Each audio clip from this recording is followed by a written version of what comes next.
บุคคลผู้ได้มรรคผลสี่คนประเภทที่หนึ่งเรียกว่าทุกขาปฏิปทาขิปปาพิญญาได้แก่บุคคลผู้ปฏิบัติด้วยความยากลำบากแต่บรรลุธรรมได้เร็วเช่นพระเรวตะผู้เป็นน้องชายของพระสารีบุตรเป็นต้นประเภทที่สองเรียกว่าทุกขาปฏิปทาทันทาพิญญาได้แก่บุคคลผู้ปฏิบัติด้วยความยากลำบากทั้งบรรลุธรรมได้ช้าเช่นพระมหาสีวะเป็นต้นประเภทที่สามเรียกว่าสุขาปฏิปทาขิปปาพิญญาได้แก่บุคคลผู้ปฏิบัติด้วยความง่ายไม่ลำบากทั้งบรรลุธรรมได้ไวเช่นพระอัครสาวกและพระมหาสาวกประเภทที่สี่เรียกว่าสุขาปฏิปทาทันทาพิญญาได้แก่บุคคลผู้ปฏิบัติด้วยความง่ายไม่ลำบากแต่บรรลุธรรมได้ช้าเช่นปกติสาวกโดยทั่วไป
บุคคลผู้บรรลุธรรมได้สามประเภท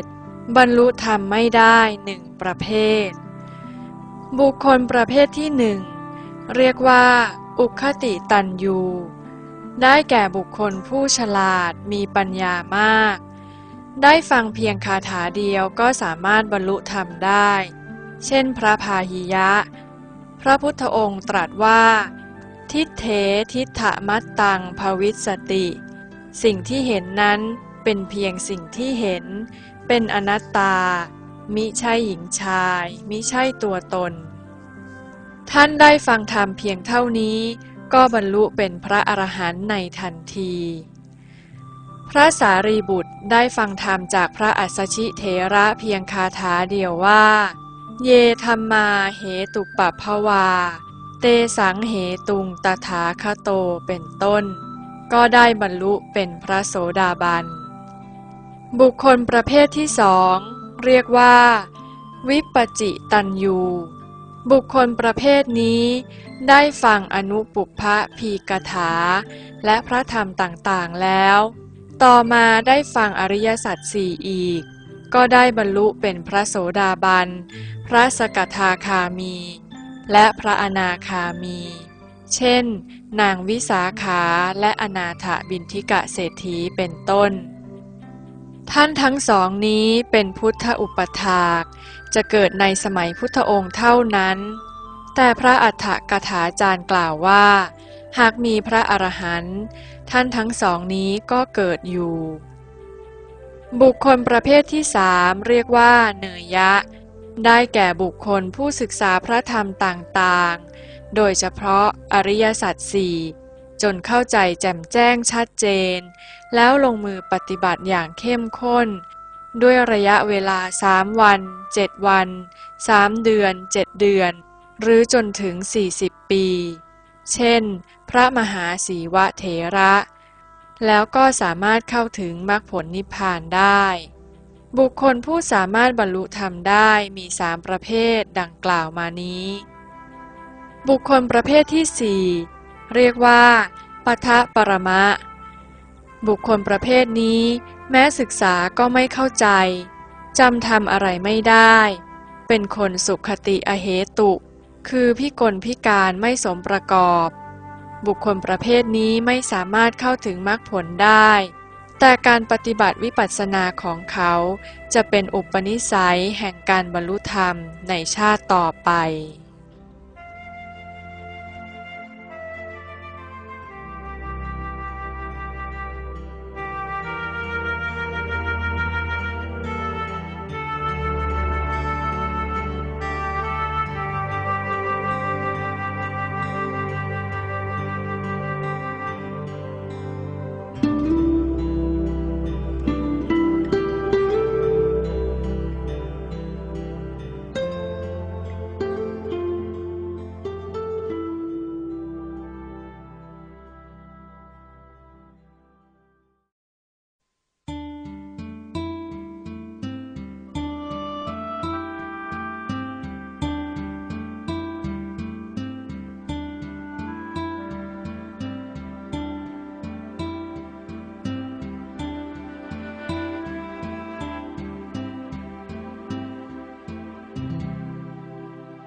บุคคลผู้ไม่บรรลุพระนิพพาน5ประเภท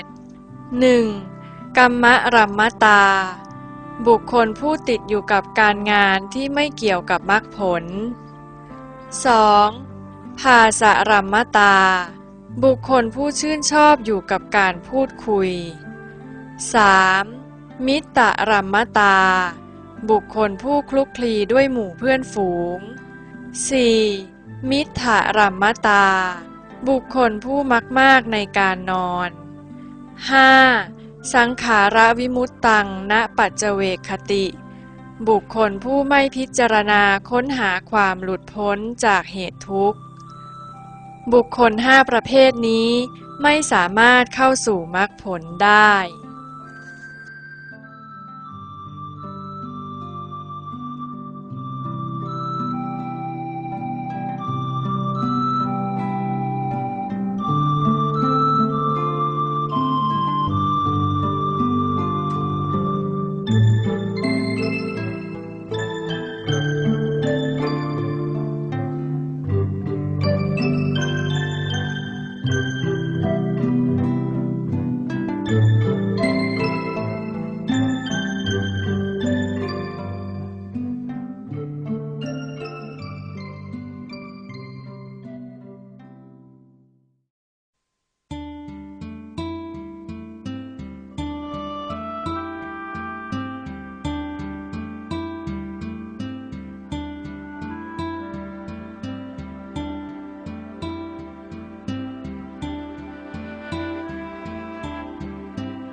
อันตรายที่ขวางกั้นทางสู่พระนิพพาน5อย่าง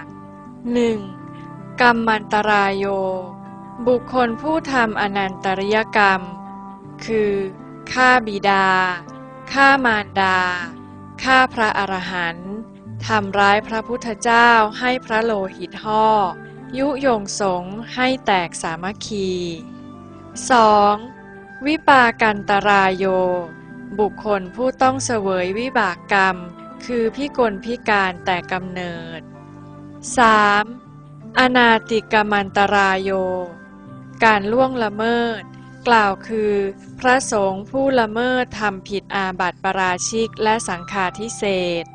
คฤหัสถ์ละเมิดศีลเป็นคนไม่รู้ศีลรู้ธรรม 4. อริยุปวาทันตรายโยบุคคลผู้ประมาทติเตียนว่าร้ายพระอริยเจ้า 5. ทิฏฐินตรายโยบุคคลผู้เห็นผิดถือผิดเช่นเชื่อการส่งเจ้าเข้าผีบูชายัญเป็นต้นบุคคลผู้มีอันตราย5อย่างนี้ไม่สามารถเข้าถึงมรรคผลได้เพราะมีอันตรายเหล่านี้เป็นเครื่องขวางกั้นทางสู่พระนิพพาน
วิธีแก้ไขอันตราย5อย่าง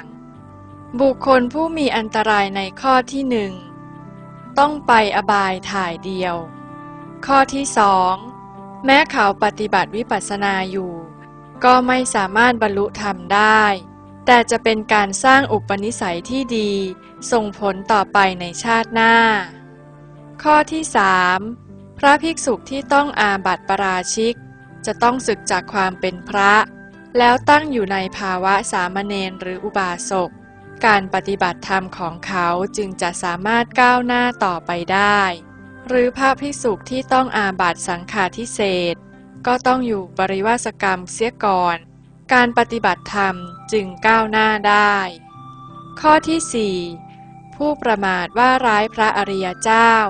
ก็ต้องไปขอขมาหรือขอขมาผ่านองค์แทน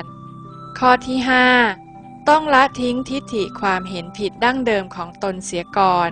โดยไม่หวนกลับไปกระทำอีก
เครื่องกังวล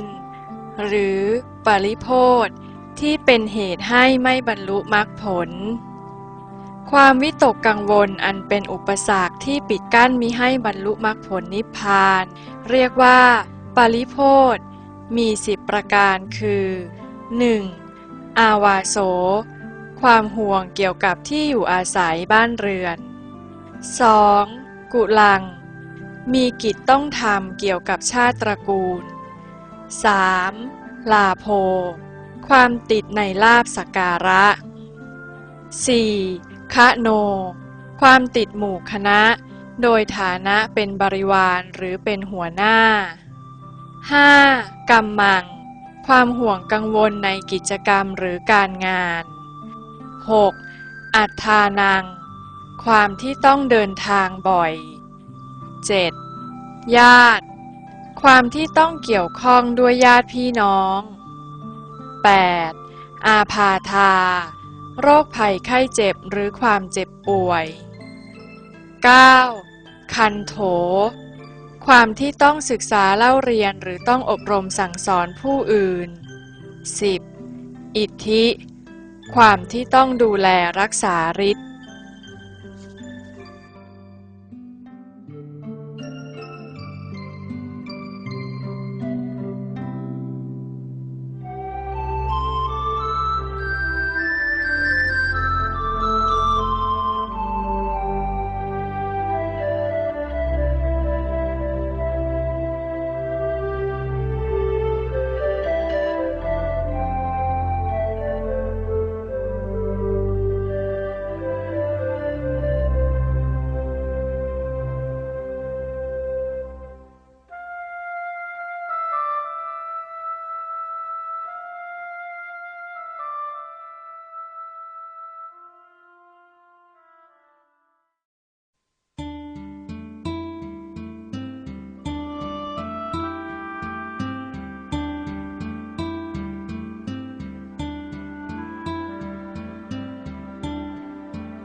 สิ่งขวางกั้นวิปัสสนา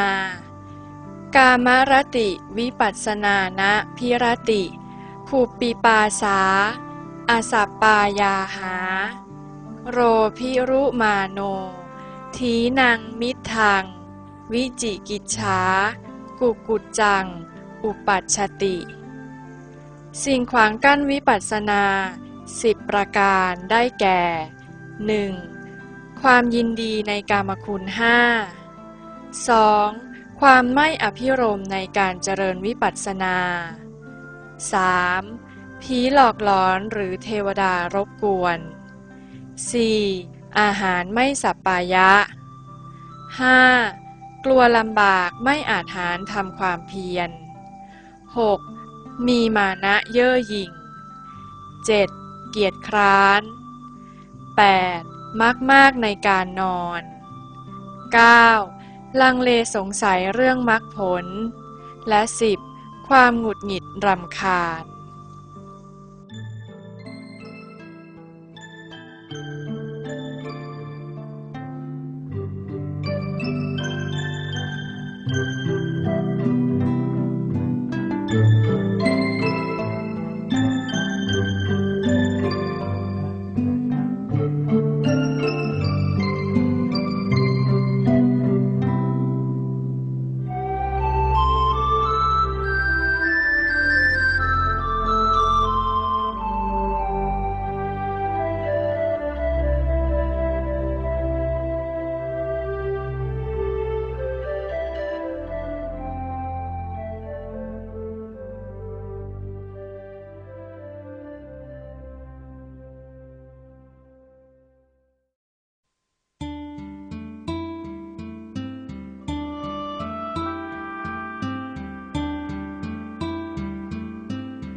อันตรายแห่งวิปัสสนาญาณและมรรคญาณ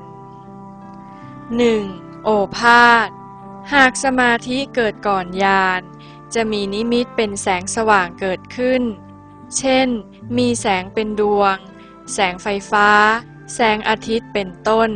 โอภาสเหล่านี้เป็นนิมิตของสมาธิมิใช่วิปัสสนา 2. ญาณความรู้ที่นอกเหนือหรือไม่สอดคล้องกับสัมมาทิฏฐิและสัมมาสังกัปปะ 3. ปิติความอิ่มเอิบใจ หากเกินก่อนมรรคเป็นปิติของฌานทำให้ขวางกั้นมรรคแต่หากเกิดหลังผลญาณนั่นแหละจึงเป็นปิติในโพชฌงค์ 7 4. ปัสสัทธิความสงบเบาสบาย หากอาการนี้เกิดก่อนมรรคเป็นของสมาธิหรือฌาน 5. สุขมีความสุขกายสุขใจอยู่เป็นความสุขในฌาน 6. อธิโมกข์ความน้อมใจเชื่อว่าอารมณ์นี้เป็นอย่างนี้อย่างนี้ 7. ปักขหะการทำความเพียรมากเกินไป 8. อุปทานมีสติแก่กล้าในอารมณ์มากแต่ขาดการพิจารณา 9. อุเบกขาใจที่วางเฉยนิ่งอยู่เป็นของปัญจมฌาน 10. นิกขันติความชื่นชมติดใจในอารมณ์ที่เป็นอันตรายทั้ง9ประการดังกล่าวแล้วเรียกว่าเป็นตัณหามิใช่อารมณ์ของวิปัสสนาในการปฏิบัติสมถะที่ใช้สติและสมาธินำหน้าปัญญาสัมมาทิฏฐิและสัมมาสังกัปปะนั้นอาการหรืออารมณ์ดังกล่าวนี้จะปรากฏขึ้นมาอย่างใดอย่างหนึ่งขอให้เข้าใจว่าอาการเหล่านี้มิใช่มรรคญาณแต่เป็นอุปสรรคหรืออันตรายแห่งวิปัสสนาเพราะหากสิ่งเหล่านี้เกิดขึ้นมาในขณะที่กำลังเจริญวิปัสสนาหรือเกิดความติดใจในสิ่งเหล่านี้แล้ว จะส่งผลทำให้การเจริญวิปัสสนานั้นหยุดชะงักไม่เจริญก้าวหน้า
ใครเป็นผู้ทำผิดทำกรรม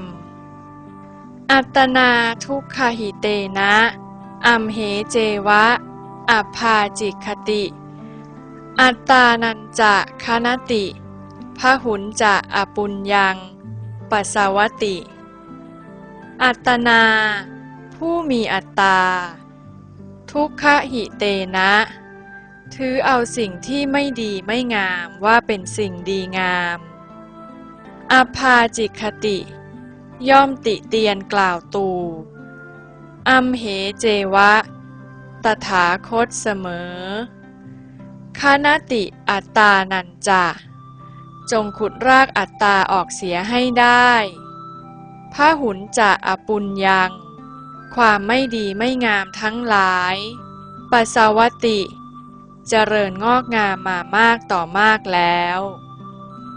สิ่งที่กระทำผิดอยู่ทั้งหลายทั้งปวงก็คืออัตตานอกจากอัตตานี้แล้วไม่มีสิ่งใดที่จะกระทำผิดได้เพราะคำว่าอัตตานี้หมายถึงผู้เห็นผิดหากเห็นผิดแล้ววาจาก็ผิดการกระทำก็ผิดตามบรรดาธรรมทั้งหมดพระพุทธองค์ทรงตำหนิอัตตาเพียงตัวเดียวเท่านั้นเพราะว่าบาปกรรมและอกุศลทั้งหลายทั้งปวงเกิดจากอัตตาหรือมีเหตุมาจากอัตตาทั้งสิ้นดังนั้นจงตัดรากถอนโคนกำจัดอัตตาออกเสียให้ได้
หมู่สัตว์ล้วนถูกจองจำใครสามารถหลุดรอดไปได้สมัยที่พระพุทธองค์ประทับอยู่เมืองสาวัตถีเทวดาตนหนึ่งเข้าเฝ้าแล้วทูลถามว่าเครื่องร้อยรัดผูกพันสัตว์ทั้งภายในและภายนอกมีลักษณะเป็นเหมือนแร้วรึงรัดหมู่สัตว์ไว้ใครเป็นผู้ตัดทำลายเครื่องร้อยรัดเหล่านั้นแล้วหลีกไปพระเจ้าข้าพระพุทธเจ้าตรัสตอบว่า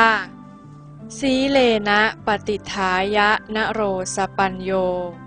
จิตตังปัญญัญจะภาวยังอาตาปีนิปโกภิกขุโสอิมังวิชตเยชะตังโยนโร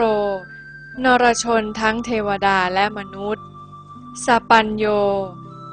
ผู้มีปัญญาคือองค์แห่งมรรคที่หนึ่งและที่สองปฏิฏฐายะตั้งมั่นอยู่อย่างไม่ขาดสายอาตาปีโนภาคเพียรต่อสู้กิเลสอยู่โดยไม่ถดถอยภิกขุผู้เห็นภัยแห่งการเกิดแก่เจ็บตายซึ่งจะปรากฏในภายหน้านิปโกมีปัญญาสังเกตพิจารณาเป็นสีเลนะมีศีล7 ข้อคือกายกรรม3และวจีกรรม4จิตตัญจะมีสมาธิ3 ประการคือความพยายามสติและสมาธิปัญญัญจะและปัญญาทั้ง2 ประการคือสัมมาทิฏฐิและสัมมาสังกัปปะภาวยังทำให้เจริญมากๆอยู่วิชาตะเยพึงตัดทำลายอิมังชะตังเครื่องร้อยรัดผูกพันคือกิเลสอันเปรียบเหมือนแร้วนี้ให้ขาดแล้วหลุดออกไปได้คาถานี้มาในวิสุทธิมรรคขยายความว่าเทพบุตรกราบทูลว่าข้าแต่พระองค์ผู้เจริญเครื่องร้อยรัดผูกพันคือกิเลสอันเปรียบดังแล้วดักเอาหมู่สัตว์แล้วรึงรัดไว้อยู่ทั้งภายในและภายนอกนี้ใครเป็นผู้ตัดทำลายเครื่องผูกพันอันนี้ได้พระเจ้าข้าพระพุทธองค์ตรัสว่าดูก่อนเทพบุตรเทวดาหรือมนุษย์ใดก็ตามผู้มีปัญญาสัมมาทิฏฐิความเห็นถูกต้องกล่าวคือเห็นว่ารูปนามนี้มิใช่ของเราและคิดพิจารณาว่ารูปนามที่มีลักษณะเป็นอนิจจังไม่เที่ยงทุกขังเป็นความทุกข์นี้มิใช่ของเราเป็นอนัตตาการเกิดแก่เจ็บตายพึงใช้ศีล3 ประการและสมาธิ3 ประการโดยมีปัญญา2 ประการนำหน้าสังเกตพิจารณาอย่างต่อเนื่องยาวนานผู้นี้แหละเป็นผู้สามารถตัดทำลายเครื่องผูกหมู่สัตว์ในวัฏสงสารให้ขาดสะบั้นลงแล้วหลุดรอดออกไปได้อย่างอิสระ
ธรรมใดประเสริฐที่สุด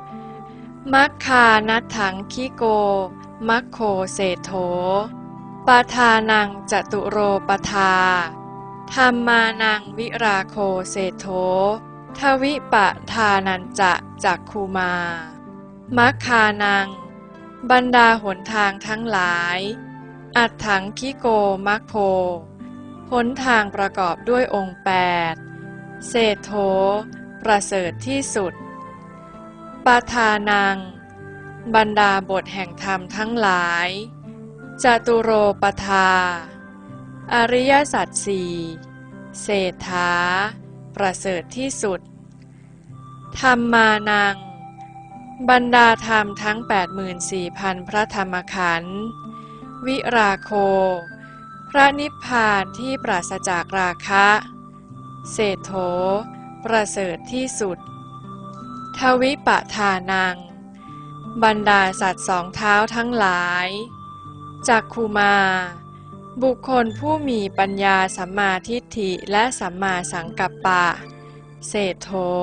ประเสริฐที่สุดคาถานี้มาในธรรมบทมีความหมายว่ามรรคคือหนทางอันได้แก่อริยมรรคมีองค์8เป็นหนทางที่ประเสริฐที่สุดเพราะผู้ที่เดินตามหนทางนี้จะบรรลุถึงพระนิพพานในธรรมที่มี4 บททั้งมวลนั้นอริยสัจสี่ประเสริฐที่สุดในพระธรรมคำสอนของพระพุทธเจ้าองค์นั้นพระนิพพานประเสริฐที่สุดในสัตว์สองเท้านั้นบุคคลผู้มีปัญญาสัมมาทิฏฐิและสัมมาสังกัปปะประเสริฐที่สุด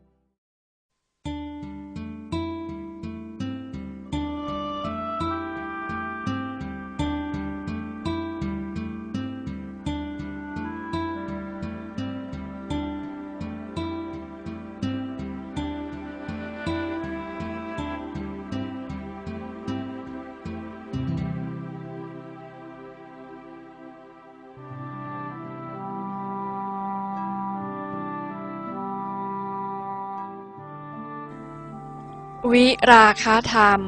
เป็นธรรมประเสริฐที่สุดบรรดาธรรมทั้งหลายวิราคะธรรมคือธรรมเป็นเครื่องสำรอกราคะเป็นธรรมประเสริฐที่สุด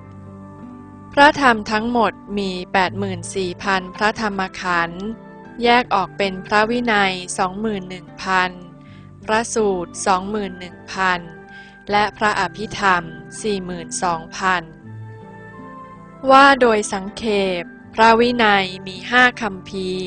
พระสูตรมี3 คัมภีร์และพระอภิธรรมมี7 คัมภีร์รวม15 คัมภีร์แต่เมื่อว่าอย่างย่อก็มีเพียงปรมัตถธรรม4 ประการกล่าวคือจิตเจตสิกรูปและนิพพานเท่านั้นวิราคะธรรมอันได้แก่นิพพานนี้เองเป็นยอดแห่งธรรมทั้งปวงทวิปทานังบรรดาสัตว์สองเท้าทั้งหลายจักขุมาพระพุทธเจ้าผู้มีปัญญาจักษุเป็นผู้ประเสริฐที่สุดอีกอย่างหนึ่งบรรดาเทวดามนุษย์และพรหมทั้งหลายพระพุทธเจ้าผู้มีจักษุคือปัญญาเป็นผู้ประเสริฐที่สุด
สิ่งยอดเยี่ยม8 ประการ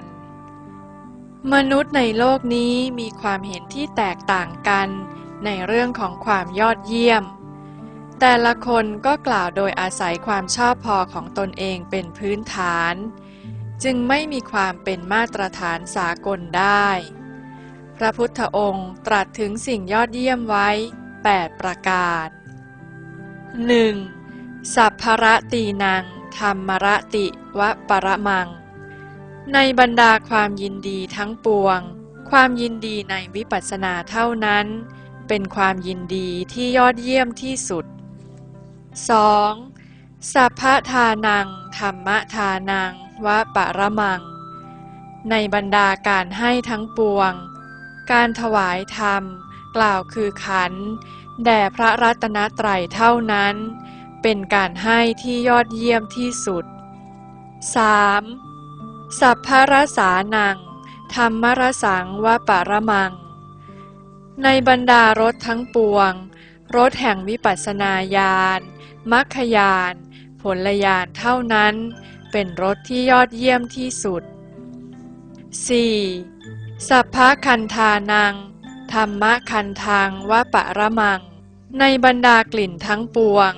กลิ่นแห่งวิปัสสนาญาณมรรคญาณผลญาณเท่านั้นเป็นกลิ่นที่ยอดเยี่ยมที่สุด 5. สัพพลาภานังธรรมลาพังวะปะระมังในบรรดาลาภทั้งปวงการได้วิปัสสนาญาณมรรคญาณผลญาณเท่านั้นเป็นลาภที่ยอดเยี่ยมที่สุด 6. สัพพมิตานังธรรมมิตังวะปะระมังในบรรดามิตรทั้งปวงมิตรคือวิปัสสนาญาณมรรคญาณผลญาณเท่านั้นเป็นมิตรที่ยอดเยี่ยมที่สุด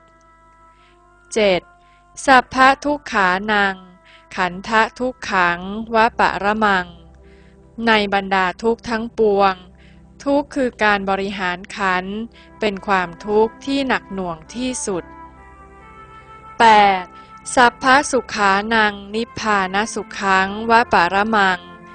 ในบรรดาความสุขทั้งปวงความสุขคือพระนิพพานเป็นความสุขที่ยอดเยี่ยมที่สุด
ผู้มีอำนาจเหนือเทวดา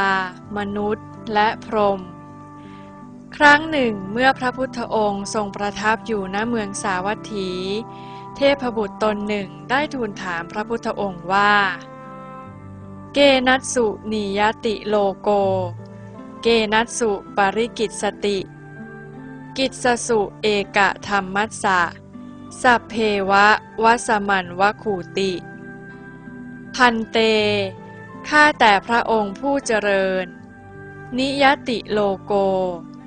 การที่เทวดามนุษย์และพรหมจมปลักอยู่ในโลกนี้คือต้องหมุนวนตายเกิดอยู่อย่างไม่สิ้นสุด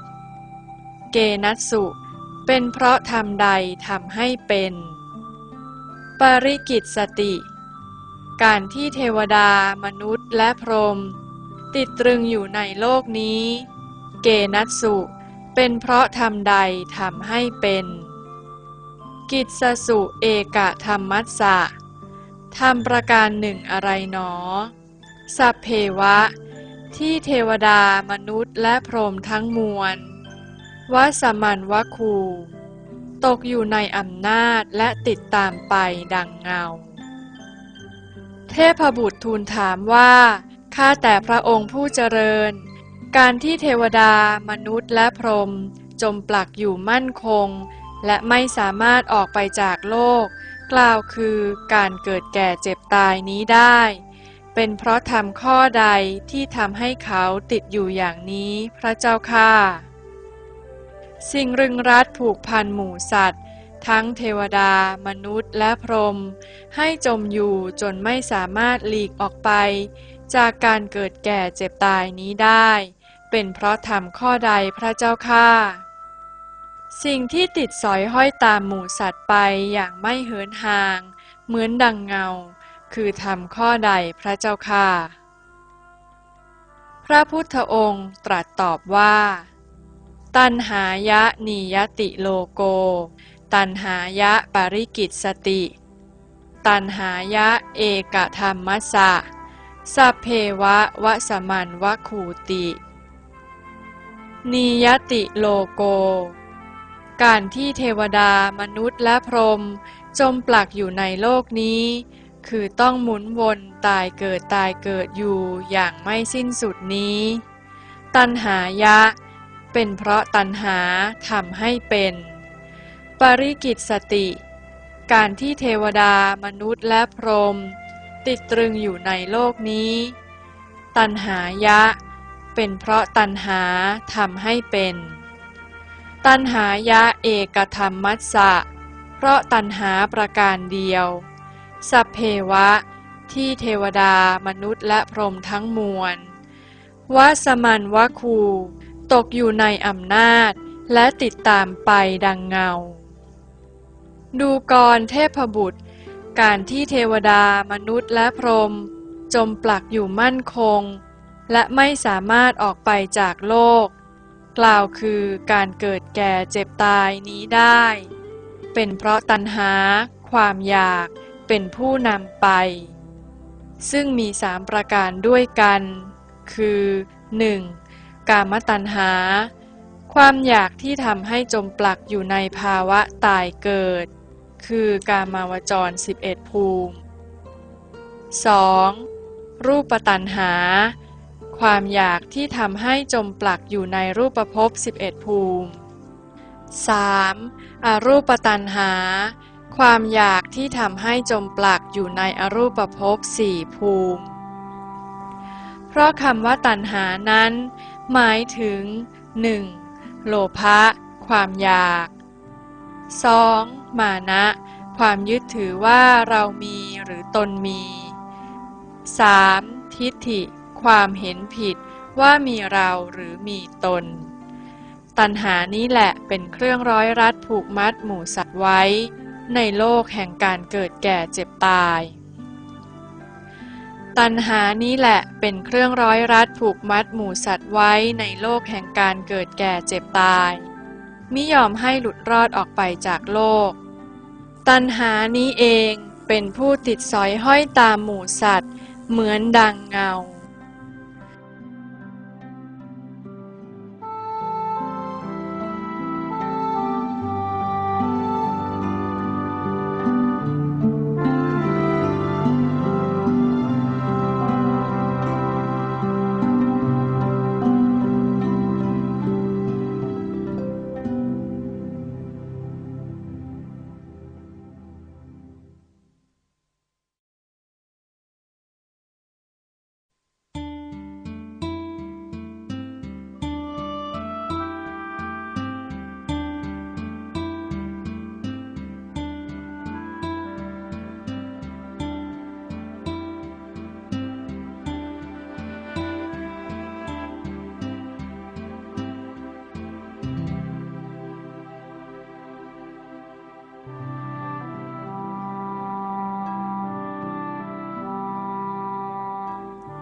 เราก็เป็นอย่างเขาเป็นพ่อค้าขายน้ำมันกินแต่ไขผู้ขายยาไอไม่หยุดดุจคนไข้ขายกระเบื้องแต่บ้านรั่วลำเค็ญใจอยู่พงไพรล่าแต่เนื้อกลับกินผักคนขายหมวกสวมใบไม้ช่างหน้าหัวกลองตัวมีกลับเคาะไม้ไม่ตระหนักตัดต้นสนเหลือตอไว้ใครก็ทักตัวปลามีไม่ยักกินเอาแต่ขี้นักธุรกิจ คิดการไกลกลับหนี้มาก สถาปนิกพักบ้านผุรั่วทั้งปี เป็นช่างเหล็กพระกลับทื่อใช้ไม่ดี คนเลี้ยงโคมีนมอยู่ไม่รู้ชิม น้ำพึ่งมีแต่ไว้ขายไม่ลิ้มลอง คนขายเนื้อชิมแต่น้ำต้มกระดูก คนโม้มักไม่มีงานคนดูถูก หญ้าชุมชุกกลับไม่กินเก้งโง่เขลา เกิดเป็นลิงไม่อยากกินผลไม้ ขอฝากไว้ให้ช่วยคิดอย่าเหมือนเขา รอยนกปลาไม่ปรากฏเหมือนดังเงา วัฏฏะเล่าก็ไม่เที่ยงอย่าประมาท อันบุคคลผู้เกิดมาพบพระพุทธ ประเสริฐสุดเหลือคนาอย่าเสียชาติ อยู่กับเพชรให้รู้ค่าสมโอกาส จงอาจหาญประพฤติธรรมธรรมนิพพาน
ลักษณะธรรมส่งมักรับ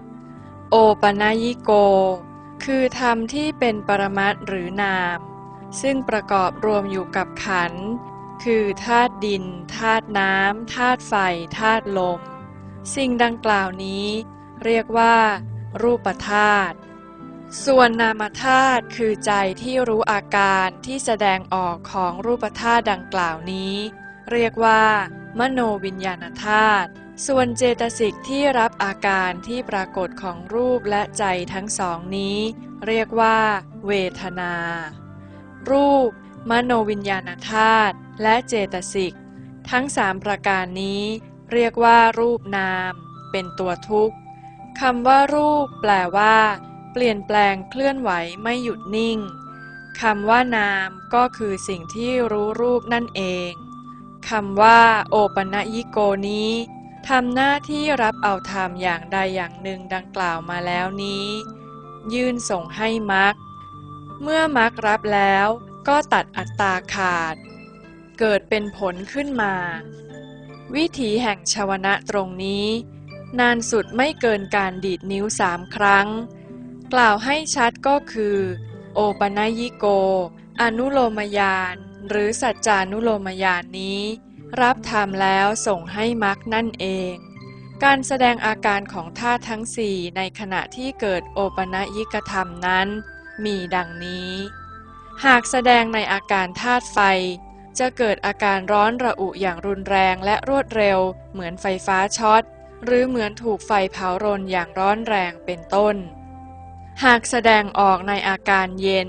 ก็จะเย็นอย่างรุนแรงเหมือนโดนน้ำแข็งหรือหิมะเทลงตรงศีรษะเกิดอาการเย็นเยือกไปทั้งตัวแล้วหายไปอย่างรวดเร็วเป็นต้นหากแสดงออกในอาการของธาตุดินก็เกิดอาการหนักอึ้งหรือเบาหวิวไปทั้งตัวแล้วหายไปอย่างเร็วไวหากแสดงออกในอาการของธาตุลมก็จะเกิดอาการเจ็บปวดอย่างรุนแรงเหมือนถูกแทงด้วยหอกหรือสิ่งแหลมคมหรือเกิดอาการเหน็บชาไปหมดทั้งตัวอย่างรุนแรง แล้วหายไปอย่างรวดเร็วเป็นต้นในกรณีที่แสดงออกในอาการของธาตุน้ำนั้นไม่ค่อยปรากฏมากนักเพราะธาตุน้ำเป็นสุขุมธาตุคือเป็นธาตุละเอียดหากว่ารูปธาตุยื่นส่งให้มัคคยานรับเอาแล้วก็ตัดอัตตทิฏฐิวิจิกิจฉาลงไปจึงเกิดเป็นโสดาปัตติผลในทันที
ลักษณะอาการหลังเกิดสภาวะธรรม 1. สุญญตะว่างอยู่เปล่าอยู่โล่งอยู่ไม่มีอะไรเหลือเป็นกลวงอยู่ 2. ปัสสัทธิเบาอยู่เบากายเบาใจอยู่ 3. สันติสงบอยู่กิเลสที่หลงเหลืออยู่นั้นสงบเย็นอยู่ชั่วคราวไม่แสดงอาการใดๆให้ปรากฏ 4. สุขะสุขอยู่เสวยความสุขอยู่เหมือนดังพระเจ้าจักรพรรดิเสวยสุขอยู่บนราชบัลลังก์ 5. ปิติอิ่มเอิบใจอยู่เกิดความอิ่มเอิบใจอยู่ไม่รู้จักสิ้นสุดหากการปฏิบัติวิปัสสนาภาวนาดำเนินมาถึงจุดนี้และมีอาการครบทั้ง5ประการปรากฏออกมาอย่างชัดเจนพร้อมเพรียงกันนั้นเรียกว่าเกิดมรรคเกิดผลแล้วลักษณะหลังเกิดสภาวะธรรมอีกอย่างหนึ่งคือ 1. พุทธศรัทธามีศรัทธาเกิดขึ้นในพระพุทธเจ้าอย่างเต็มเปี่ยม 2. ธรรมศรัทธามีศรัทธาเกิดขึ้นในพระธรรมอย่างเต็มเปี่ยม 3. อริยศรัทธามีศรัทธาเกิดขึ้นในพระอริยเจ้าอย่างเต็มเปี่ยม 4. ศีลวิสุทธิศีลของเขาก็กลายเป็นศีลบริสุทธิ์ขึ้นมาเองโดยไม่ต้องไปรับหรือสมาทานจากที่อื่นลักษณะอาการทั้ง4อย่างดังกล่าวนี้เป็นลักษณะของการบรรลุเป็นพระโสดาบันจิตของพระโสดาบันนี้ยังคงเหมือนจิตของปุถุชนอยู่แต่สิ่งที่พิเศษแตกต่างจากปุถุชนก็คือไม่มีอัตตทิฏฐิวิจิกิจฉาและเป็นผู้มีศรัทธาอันมั่นคงในพระรัตนตรัยไม่เอ็นเอียงไปนับถือสิ่งอื่นเป็นที่พึ่งหากบรรลุเป็นพระสกทาคามีก็ทำให้กิเลสอีก8ตัวเหี่ยวแห้งอ่อนแรงลงไปเป็นเหมือนคนอ่อนเปลี้ยเพลียแรงเพิ่งหายป่วยใหม่ๆจิตของผู้บรรลุเป็นพระสกทาคามีนี้มีอาการแตกต่างจากปุถุชนแล้วหากบรรลุเป็นพระอนาคามีความติดใจในกามทั้งหลายก็หมดไปหรือไม่มีใจกามแล้วจิตของผู้บรรลุเป็นพระอนาคามีจึงไม่เหมือนปุถุชนส่วนผู้บรรลุเป็นพระอรหันต์แล้วจิตใจประเสริฐยิ่งนักเพราะกิเลสทั้ง10ประการถูกกำจัดให้หมดไปโดยถึงอาการสงบเย็นแล้ว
พระโสดาบัน7 องค์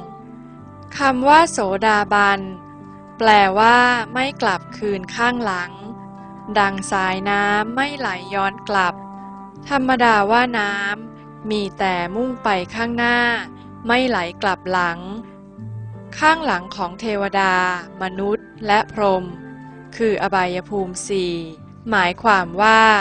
พระโสดาบันเป็นผู้ไม่ไปสู่อบายภูมิ4พระอริยบุคคลขั้นโสดาบันนี้มี7 ประเภทคือ 1. เอกพีชีโสดาบันบรรลุเป็นพระโสดาบันในชาตินี้และชาติหน้าก็จะบรรลุเป็นพระอรหันต์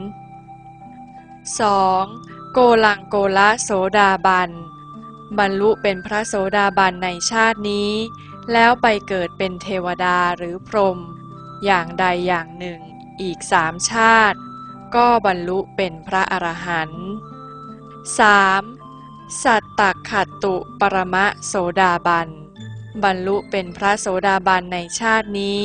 แล้วไปเกิดเป็นเทวดาหรือพรหมอีก7 ชาติจึงบรรลุเป็นพระอรหันต์รวมกับพระสัทธาโสดาบันอีก4 องค์คือผู้ได้ยินข่าวผู้ได้เห็นรูปผู้ได้ยินเสียงและผู้ได้ฟังและได้เห็นพระโสดาบัน4 ประเภทนี้เมื่อได้ยินได้เห็นหรือได้ฟังแล้วก็ใช้ศรัทธาตัดวิจิกิจฉาอัตตาก็ดับลงพร้อมกันผู้ได้ยินข่าวเช่นนางกาลีเป็นต้นเพียงได้ยินข่าวพระพุทธองค์ก็บรรลุเป็นพระโสดาบันผู้ได้เห็นพระรูปเช่นพระราชามหากัปปินะพร้อมเสนาอำมาตย์บริวาร2,000เพียงแต่ได้เห็นพระพุทธองค์ก็บรรลุเป็นพระโสดาบันผู้ได้ยินเสียงเช่นมิคารเศรษฐีพ่อสามีของนางวิสาขาได้ยินเสียงพระพุทธองค์ก็บรรลุเป็นพระโสดาบันผู้ได้ฟังและได้เห็นเช่นพระสารีบุตรได้เห็นพระอัสสชิเถระและได้ฟังธรรมก็บรรลุเป็นพระโสดาบันพระโสดาบันประเภทนี้มีมากมายเช่นนางวิสาขาและอนาถบิณฑิกะเศรษฐีเป็นต้นพระอริยเจ้า4 องค์ดังกล่าวมานี้เรียกว่าสัทธาโสดาบันการที่ต้องลงมือปฏิบัติอย่างจริงจังแล้วจึงบรรลุธรรมเรียกว่า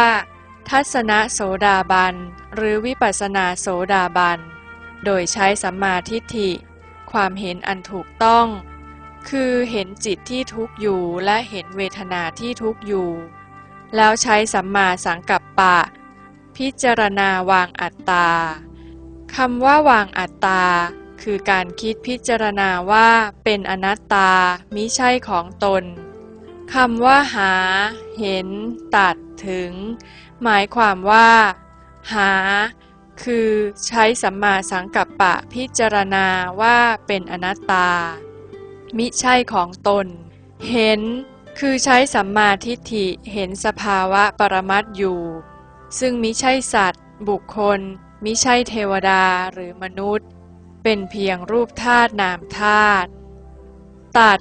คือธรรมที่เห็นสภาวะรูปนามอยู่อย่างนี้นั้นเป็นโอปนยิกธรรมคืออนุโลมญาณสัจจานุโลมญาณนำเอาธาตุ4ดินน้ำลมไฟยื่นส่งให้มรรครับเอาแล้วก็ตัดกิเลสคืออัตตทิฏฐิวิจิกิจฉาเป็นต้นให้ขาดไปถึงคือเมื่ออัตตทิฏฐิวิจิกิจฉาถูกตัดขาดตกไปแล้วก็บรรลุเป็นพระโสดาบันเรียกว่าถึงนิโรธหรือนิพพานนั่นเอง